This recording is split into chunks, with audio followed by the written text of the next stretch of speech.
podcast de Nitaya à la croisée de l'entrepreneuriat et le spirituel. On est vendredi 13 et comme dit ma grand-mère, c'est une journée qui porte chance. C'est mon premier épisode et je suis ravie de commencer cet épisode avec Mélanie. Mélanie, astrologue chinoise et consultante en Feng Shui depuis 15 ans à Paris. Mélanie, avant qu'on ouvre le bal avec 3 questions, est-ce que tu as un message que tu souhaiterais transmettre ? Bonjour Nitaya, merci pour ton invitation. Je suis très contente d'être avec toi et de pouvoir parler des arts traditionnels chinois que sont le Feng Shui et le Bazi, que je pratique comme tu as dit depuis 15 ans. Mon message, c'est que ces arts nous permettent de nous donner une éducation à nous-mêmes. On a tous reçu une éducation de nos parents, de l'école, de nos études, et ces arts-là nous permettent de nous donner à nous-mêmes notre propre éducation, une self-éducation on pourrait dire. Et cette éducation-là, intime, elle vise à trouver l'harmonie. L'harmonie, c'est pas quelque chose qui nous tombe dessus. Tout le monde y aspire, tout le monde court après. Et en fait, c'est pas quelque chose qui se trouve à l'extérieur un beau jour. C'est quelque chose qui va se chercher à l'intérieur. Et pour ça, ça suppose d'utiliser et de comprendre 2 choses que le Feng Shui et le Bazi nous apportent. Le Feng Shui, c'est des nouvelles habitudes de vie que l'on ancre dans notre espace, l'endroit où on fait notre terreau, nos racines, et c'est des nouvelles habitudes de pensée. Et ça, c'est avec le Bazi, qui est l'astrologie chinoise, qui nous permet de comprendre notre caractère et donc de nous améliorer au niveau de notre caractère. C'est là qu'on prend de nouvelles habitudes de pensée et de fonctionnement. Ok, bon bah super. Donc ce podcast s'appelle Entrepreneuriat et spirituel. Alors, première question, pourquoi faire un Bazi quand on est entrepreneur ? Très bonne question. Alors, quand on fait une entreprise, c'est un peu comme quand on fait un enfant. On est absolument certain d'être confronté à ses limites, à ses schémas entravants, bloquants, et aussi de vouloir de donner le meilleur de soi-même. Et donc l'idée, c'est qu'un thème de Bazi va permettre de faire le tour de son caractère d'une façon parfaitement lucide, objective, appuyée sur un modèle extérieur, et de se connaître sous l'angle de ses énergies. Donc ça veut dire qu'on se désidentifie des jugements que l'on a posés sur soi-même, que les autres ont posés sur nous, et qu'on se défait en fait de toute cette vieille panoplie pour revenir à l'essentiel, quelles sont mes énergies. Donc tout le monde en astrologie chinoise a entendu parler en général de son animal de naissance. Il faut savoir que l'animal de naissance habituel que l'on connaît, c'est celui évidemment de l'année. Et on a en fait un animal et un élément pour chaque unité de temps de la date de naissance. L'année, le mois, le jour et l'heure. Si je donne un exemple, je suis née en 82, tous ceux qui sont nés en 82, on est des chiens. Voilà. Ok. Mais ce qui fait ta spécificité, c'est que tu as un autre animal pour ton mois, encore un autre pour ton jour et encore un autre pour ton heure, et qui en plus combine avec un des 5 éléments à chaque fois. Il n'y a que toi, en tant qu'experte Bazi, qui peut nous le dévoiler. Exactement. Okay. Il n'y a que moi tous les experts Bazi qui peuvent en fait expliquer la finesse de ton caractère et comment tu te distingues de toutes les autres personnes qui sont nées en 1982. Donc si vous voulez en savoir plus, il faudra aller voir Mélanie. Exactement. Donc en fait, le thème de Bazi, pour un entrepreneur, ça permet de faire le tour de soi avec une très grande lucidité sur ses talents, ses lignes de force, ses limites, ses faiblesses, ses tapis émotionnels glissants. Et quand on a dessiné comme ça un contour, les anciens maîtres taoïstes disaient que le thème de Bazi, ça permet de faire émerger de la brume les pics des montagnes. C'est beau. C'est une très belle image. Ils sont très forts en images. Et pourquoi ils sont forts en images ?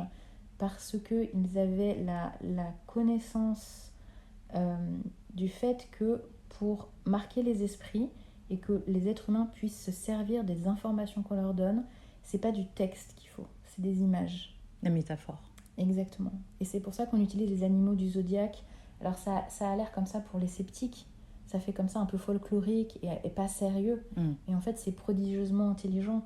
Quand dans ton thème, tu as un dragon, ça dit pas la même chose que quand tu as un lapin. Et en fait, tu n'as pas besoin de faire une thèse pour comprendre ce que ça recouvre derrière. Et donc, c'est ce qui est très important dans les arts traditionnels chinois, et c'est la façon dont je le pratique, c'est que ça ne reste pas à l'état d'information, que ça puisse être intégré par les personnes pour qu'elles puissent vraiment descendre en profondeur, donc dans leur connaissance d'elles-mêmes, dans leur caractère, pour pouvoir se gérer. Gérer leur caractère, ça permet d'améliorer leur vie, ça permet d'améliorer la vie de leur entourage et ça permet d'améliorer la vie de leur entreprise. Et justement, comme on est sur l'entrepreneuriat, un bon entrepreneur se connaît Parfaitement. parfaitement. Exactement. Comme un bon parent, comme je disais tout à l'heure. C'est-à-dire que on ne se met pas en tête avec son mental de faire des choses pour lesquelles on n'a pas d'aptitude. Premièrement, il faut connaître ses réelles aptitudes. Et ensuite, on ne se met pas en tête de faire des choses qui ne correspondent pas à la temporalité.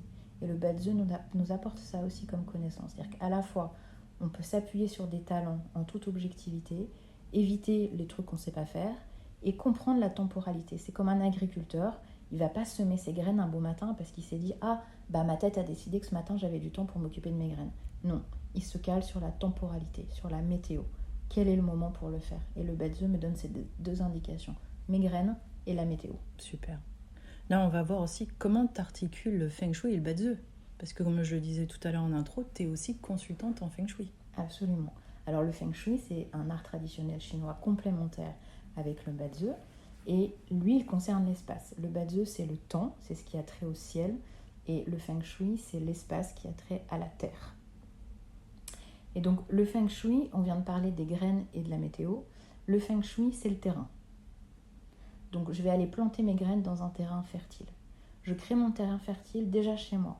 C'est-à-dire que chez moi, je prends conscience que mon espace n'est pas juste matériel en sens où on l'entend, qu'il n'est pas juste pratique et utilitaire.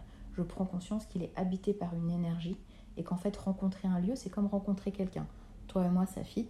Avec une autre personne, ça marche pas. On va visiter des maisons. Directement, il y a des maisons qui fit et d'autres qui fit pas. Et ça, même les gens sceptiques, même les gens cartésiens, savent très bien qu'il y a des maisons, ils sont rentrés dedans, ils sont ressortis aussitôt, c'était même pas la peine de faire la visite. Est-ce que là, on peut parler des mémoires des murs ou c'est pas du tout ton sujet? C'est un sujet connexe, effectivement, parce que les mémoires des murs, c'est de l'ordre de l'énergie, c'est-à-dire c'est une charge qui s'est installée dans le lieu, et effectivement, les charges, elles proviennent de différentes sources. Donc au niveau du Feng Shui, on va dire qu'il y a des mauvaises étoiles, c'est-à-dire tout simplement un mauvais potentiel énergétique, et que là, on ne pourra jamais rien faire. Donc un entrepreneur, il a besoin de rentrer dans un lieu, donc pour choisir un bureau, un cabinet, ou même dans son espace particulier, personnel, décider qu'on va affecter une pièce au bureau, il faut que l'expert Feng Shui soit capable d'identifier la qualité énergétique du lieu. Est-ce qu'elle est bonne en soi? Premier étage. Deuxième étage, est-ce qu'elle est compatible avec la structure énergétique de l'entrepreneur et avec ses objectifs? Parce que s'il veut faire un spa ou s'il veut faire de l'argent, je veux dire du business et du marketing, c'est pas du tout les mêmes étoiles, c'est pas du tout les mêmes marqueurs énergétiques parce que c'est pas la même activité. Donc ça, c'est l'étage numéro 2. Et l'étage numéro 3, effectivement, c'est toutes les autres couches subtiles qu'on peut s'agglomérer. Donc, est-ce qu'en géobiologie, il y a des phénomènes telluriques qui sont mauvais? Tout à fait, les réseaux telluriques, les cheminées telluriques. Dont on entend parler de plus en plus, voilà, les failles. Ça pose des problèmes, ça épuise les gens et ça leur permet pas de se déployer. Et la mémoire des murs, qu'est-ce qui s'est passé avant, historiquement, émotionnellement, les gens qui étaient là avant, qu'est-ce qu'ils ont laissé, qu'est-ce qu'ils ont déposé. Est-ce que tu es amenée à travailler avec des géobiologues? Je travaille avec un géobiologue depuis de nombreuses années, avec qui j'ai fait vraiment du très très bon travail, que ce soit pour des immeubles entiers, pour des bureaux ou pour des maisons, des anciennes maisons notamment, qui sont très chargées parce qu'elles ont vu passer beaucoup de monde, beaucoup d'époques. Et il y a clairement un avant, un après. Et là, même dans un couple, quand on va dans les maisons individuelles, il y a toujours un des deux, souvent l'homme c'est vrai, mais aussi les femmes qui ne sont pas très pour, qui le font par amour, et après ils constatent qu'il y a une différence entre eux. Ça c'est passionnant, ça serait intéressant qu'on fasse un autre interview avec Roxane, qui est géobiologue. Oui, avec plaisir. Super. Pour échanger de la complémentarité entre les deux sujets. Super. Et donc c'est en cela que le Feng Shui est le terrain, c'est-à-dire que d'abord chez moi, ou dans mon bureau, je vais être capable d'identifier quels sont les secteurs de l'espace associés à des orientations. On n'est pas en train de faire un truc au doigt mouillé. En fait, tout est fondé sur la connaissance des orientations cardinales et semi-cardinales, donc le nord, le sud, l'est, l'ouest et les 4 autres. Et en fait, de comprendre qu'il y a des énergies qui arrivent par ces canaux et qu'on peut les qualifier. Elles sont bonnes ou elles sont pas bonnes. Elles sont bonnes à tel moment, elles sont moins bonnes à tel autre. Et donc, suivre un entrepreneur pour lui créer un terreau favorable, c'est ça. C'est lui donner la carte énergétique de son lieu structurellement. Et ensuite, c'est être capable de lui donner la carte énergétique dynamique, c'est-à-dire qu'à chaque passage du temps, toujours pareil, année, mois, jour et même heure, il y a des marqueurs plus précis, plus forts qui viennent. Et donc c'est comme ça qu'on crée des alignements et que je peux dire à un entrepreneur, ok, tu dois passer un coup de fil à la banque hyper important. Tu vas le passer le 2 septembre et tu vas t'orienter comme ça en te mettant à tel endroit à ton bureau et là tu vas passer ton coup de fil. Et donc là on aligne une action qui est identifiée avec des marqueurs énergétiques qui sont favorables, avec une temporalité qui est favorable. Donc ça c'est génial. Autre question, je suis entrepreneur, j'ai créé ma boîte il y a 4 ans. Est-ce que je peux quand même te consulter alors que mon entreprise elle est déjà créée, elle est plutôt abondante? Est-ce que tu penses que j'ai le profil pour te consulter ou il aurait fallu que je te consulte il y a 4 ans à la création de mon entreprise? Il n'est jamais trop tard pour faire une consultation. Évidemment, plus on prend en amont, moins on va dire on perd de temps.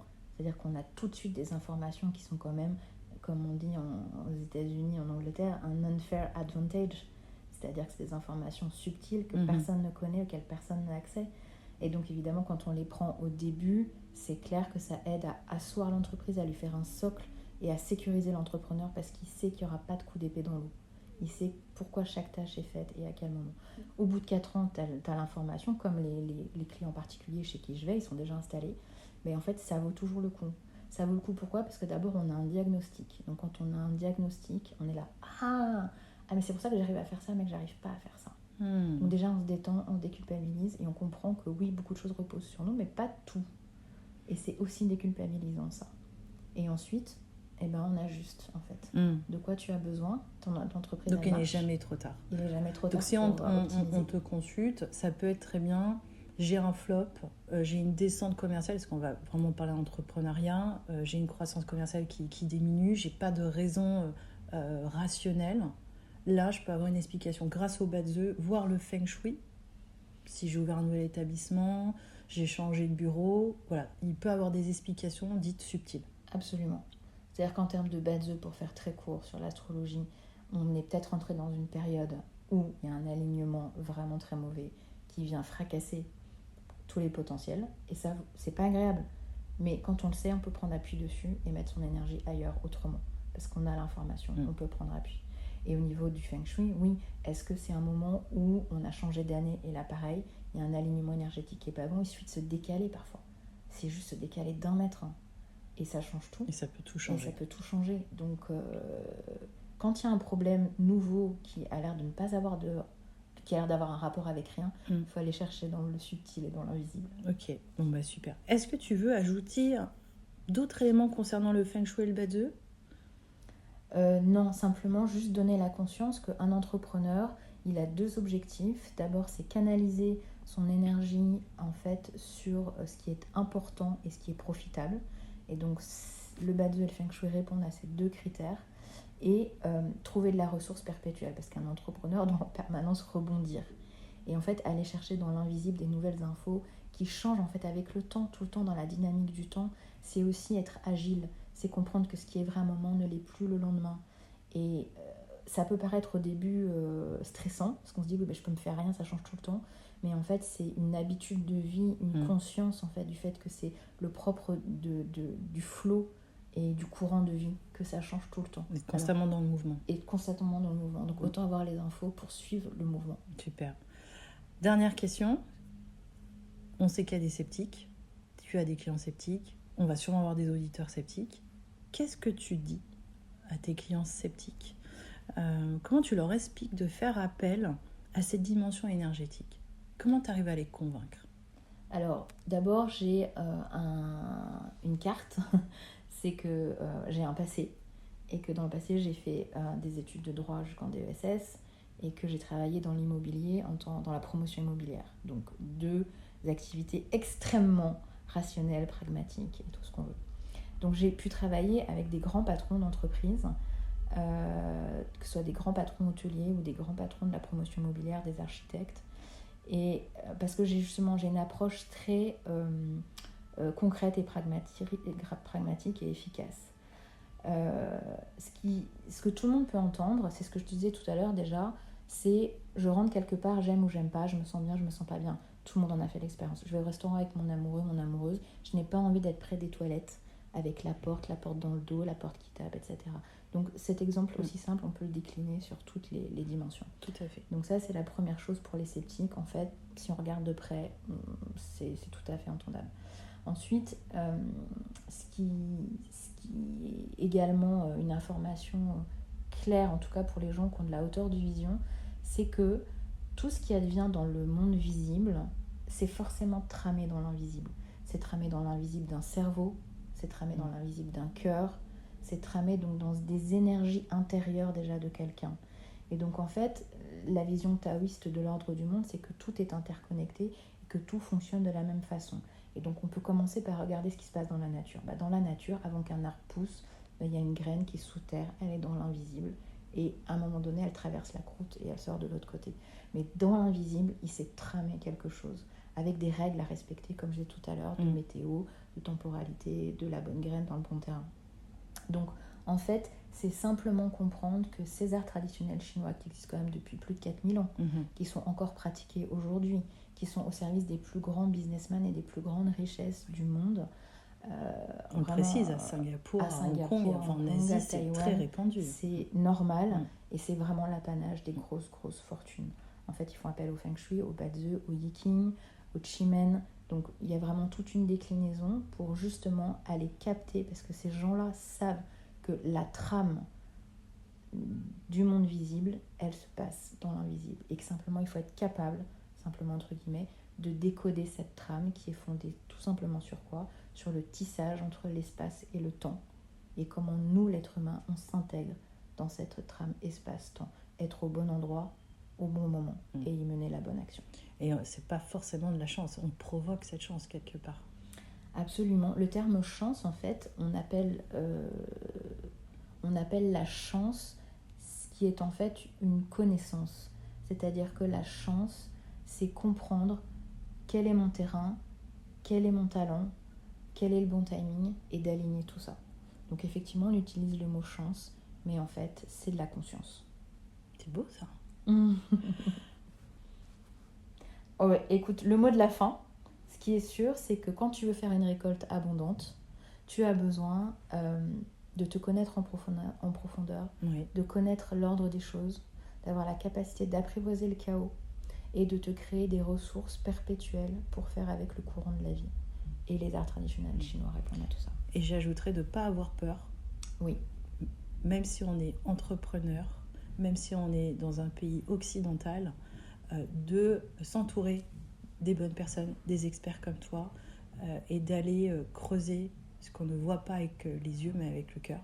Oui. Et c'est tout le but de ce podcast. Donc merci beaucoup Mélanie, je suis super contente, c'est le premier épisode. J'espère que ça vous a plu. Dites-le nous en commentaire. Il y aura un champ commentaire. Dites-nous si vous avez envie de rencontrer Mélanie, si vous avez envie qu'on développe le sujet avec la géobiologie. Je pense à Roxane, donc un petit clin d'œil à Roxane. Donc merci à tous. Bien sûr, toutes les informations pour retrouver Mélanie seront dans le descriptif. Donc site web. Mélanie, si je ne me trompe pas, on peut te consulter à l'Institut du Nouveau Monde de Paris dans le 1er arrondissement. Oui. On peut aussi te retrouver à mon cabinet, dans le 7e, école militaire. Exactement, toutes les informations sont sur mon site internet. Super. Et si vous voulez en savoir plus sur moi, l'agence Tai Chi Tu Coaching, j'ai un site web et c'est aussi en descriptif. Donc merci. Merci Nitaya, c'était super. C'est super. À bientôt.